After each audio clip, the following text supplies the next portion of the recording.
fall of 1975, and I do dispute this, was the next big change in my life.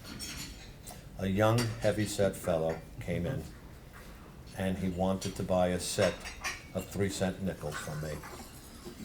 And I said, I really can't do that. I said, I need a note from your daddy. And that fellow's name is Kevin Lipton. And Kevin Lipton didn't like the way the bank was running the bank. He didn't like the way I was running the business. And he reestablished the whole place within a few short years. About 1974, they got the idea that the business was very, very viable. And they were able to produce and make it a very productive business, and what went from a foreign exchange to one of the leading houses in the world. They came in from all over the world to trade, not to auction, but to buy and sell on a daily basis. So I went to dinner with the president, and I said, I have an idea. They're coming up at the Elma sale with an ultra-high relief. Let's buy it. And he said, why? And I said, we can't lose. Impossible. Absolutely impossible. It's as guaranteed could be. And at 27 years old, we broke the world record for the most expensive coin, which last night sold for a little over $2 million. We bought the ultra high relief for $200,000 in May of '74.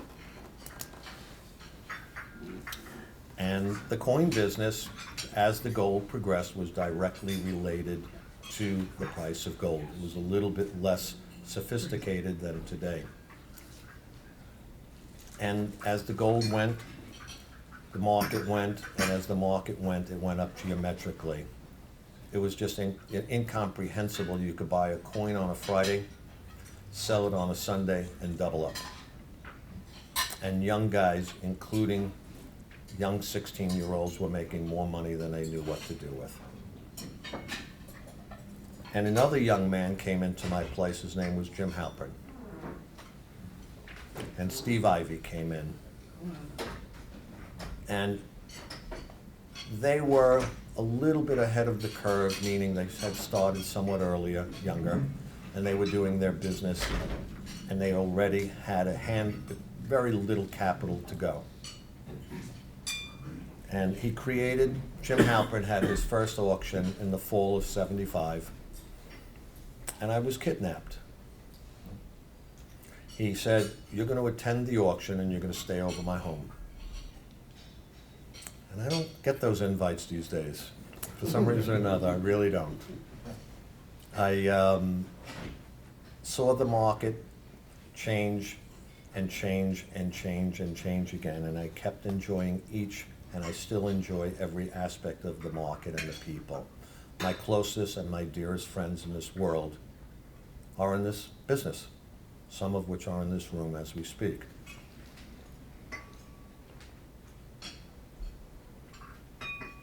The government shipped coins not only to Europe, but they shipped them to any debts owed, including Central America, one of which was to Salvador, that came a little bit later, to the tune of 53,000 coins. Visualize that.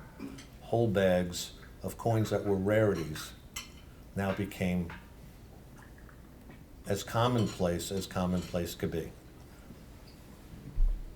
And you would have thought everything would have come to an end in terms of how much of this material how much more of this material would come out. And it eventually did, and it eventually was regulated with the market. Am I disturbing you, Kevin, in any fashion, or? In many ways. Okay.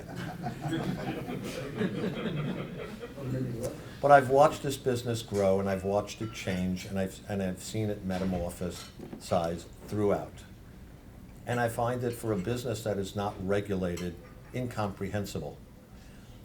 That periodically people come into the business, and for some reason or another, the bad guys get funneled out.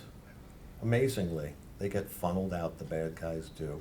And the good guys and the straight guys and the reasonable good shooters stay around. And it still goes back to the mentality of the rare coins and the coins unto themselves. I never found a day of my life doing what I do as work. I'm lucky beyond imagination.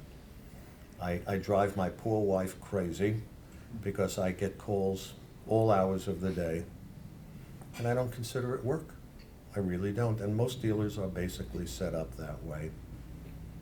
I have the same feel and the same enthusiasm that I did 45 years ago. I still pick up an item, I still pick up a coin, and most people in this room could relate and identify to this.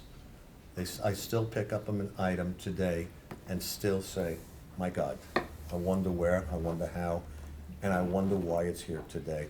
You lose some of this. You cannot take a $50 gold piece and hold it by the rims at this point, which is fine. But to see something that has passed through and gone from generations is extraordinary, absolutely extraordinary. And most of the guys are the same guys I've traded with for the last 30, 40 years. And there has to be something in it besides the bucks. That same high relief, the ultra high relief that I bought for $200,000 in 1974, the calendar now goes to 1981. And now I'm buying the same coin for $120,000. Same coin that sold last night for a little over $2 million. And the business, instead of it being run on a 3% interest for bank loans, which everybody was now paying 20+% for bank loans. And the business just took it right in the chin. And come about May of 1980, the business really took it hard. But incredibly, coin dealers, they know only pain at the time that they're dealing with it. And they could only relate to a week where they make 20% less. But a year later, when they're making 300% what they made the year before, they won't tell you about it. By about 86, 87, most dealers were digging holes in their backyard to bury their money.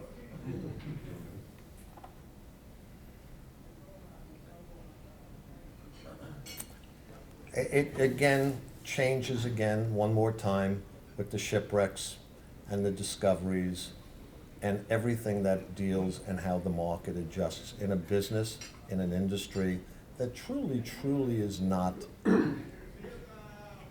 there's no legislation on us. We get away with more and more than any other industry in the world. We get away with more. We could do more than anything anywhere else and do it and get away with it. The only thing we can't do anymore is no longer deal with cash. Our friends that did are now gone. I have bought and sold material that as a kid would have been a fantasy for me. Walking up to the front counter, and I have to tell this because you've asked me this 3 times, JD, to walk up to the front counter and have somebody randomly flip a 3320 into the counter, or 27D into the counter, that to me is a fantasy. That is absolutely a fantasy. And every moment of it, to me and most of everybody that does this, and for sure the people that have done it continuously, have found it not to be anything other than a joy. I am very fortunate to be where I am and to do what I am with the people I am. I look so forward to making it to these shows. And I didn't want to talk about me per se. I really wanted to talk about the industry, but I could relate and identify it as I perceive it. I am beyond glad to be here and do what I do, and I've been here now for 40+ years at the Fun Show. And I get out of bed, and I still get out of bed with the same enthusiasm.